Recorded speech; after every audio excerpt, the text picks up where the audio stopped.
ukimkaribisha Yesu nyumbani kwako, moyoni mwako, utamjua.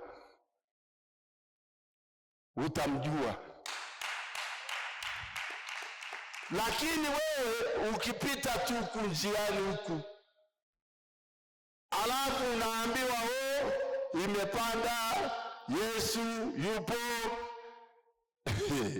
wakati wote wakitoka kule Yerusalemu mpaka hapo hawakumjua. Lakini walipomkaribisha ndipo Yesu akawafungua macho. Na wewe ukimkaribisha Yesu katika maisha yako, katika shughuli zako, Yesu atazibariki, atafungua na macho yako. Shughuli zote zako unazofanya, ukamkaribisha yeye, sasa ataanza kufanya kazi ndani ya maisha yako, kama alipoanza kwa hawa watu wawili ambao walijisikia sana moyoni, tena wakadai, huyo hivi kwani si tulijisikia kitu cha ajabu tulipokuwa tukiongea naye, kwamba huyu mtu wa namna gani huyu? Basi alipokuja nyumbani amekaribishwa, basi akafanya nini? Akawafungua macho.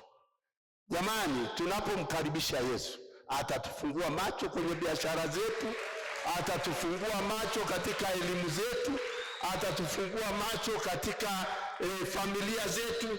Yesu atatufungua macho, tutaona, tutajua la kufanya katika shughuli zetu. Yesu atatufungua macho. Kwa hiyo Yesu sio kuacha. Nashangaa sana watu wanafanya shughuli zao bila Yesu. Watakimbizana na biashara, watafanya hili na lile. Ngoja nikwambie hasara ya kutokumkaribisha Mungu katika mambo yote. Utapata, lakini hutafunguliwa akili. Utakimbia tu. Angalia matajiri wengi, waangalie tu mentality zao, ni za hatari sana. Kwa sababu matajiri wengi wao wamedesign kwamba laiti angepata utajiri zaidi ya Hamisi, zaidi ya Joni, ningepata tu mji huu, zaidi ya Palanjo, zaidi ya nani, yani hivyo, mpaka muda unamuishia anakufa, ajala hata sumu ya ile pesa. Sasa hiyo ni kuto kumkaribisha Yesu katika maisha yako. Kwa sababu unapotafuta utajiri wa dunia hii, uwe na tahadhari kwamba kuna mwisho wa maisha yako.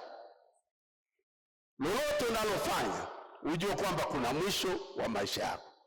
Lakini ukimkaribisha Yesu katika shughuli zako na katika mambo yako, Yesu anajua saa yako ule.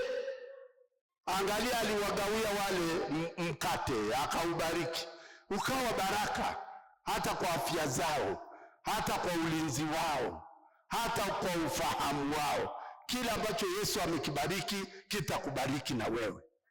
Bwana asifiwe sana.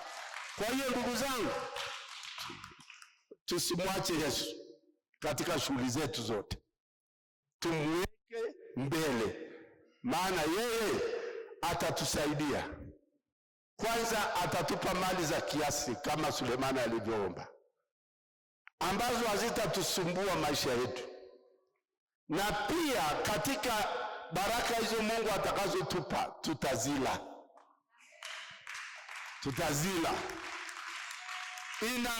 Ina faida gani kama wewe utakuwa na bilioni 3 useme ngoja sasa niende Mwanza nikafungue biashara?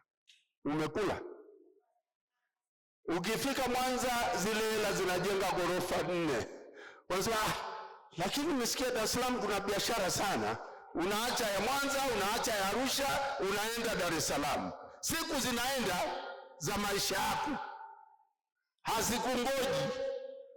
Unaenda Dar es Salaam, unajenga, unaambia Mungu amekubariki bwana. Wewe hujajua kule Mtwara sasa hivi watu wanachimba yale mawe, makaa ya mawe, kule kuna biashara mzee, peleka tena magari huko. Huyo Mtwara jamaa mwenye milioni zake 50 anastarehe hapa na mke wake na watoto, analipa malipo, hela anayo akiba, ana furaha, jioni anamaliza kazi yake anakuja nyumbani. Wewe unakimbizana na Mtwara na Dar es Salaam. Huko Mwanza unasikia wale watu wameanza kuiba kule, wanapokea kodi, wanakula wenyewe. Unakimbia Mwanza kule, unawafunga, unaambiwa kesi ni siku ya 3 yake ijayo, utakufa. Wala ujala chochote.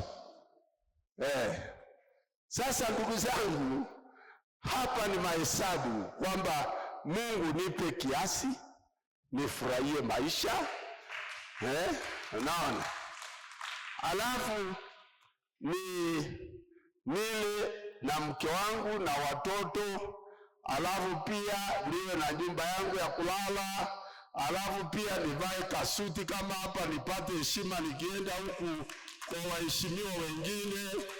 Hayo ndio maisha.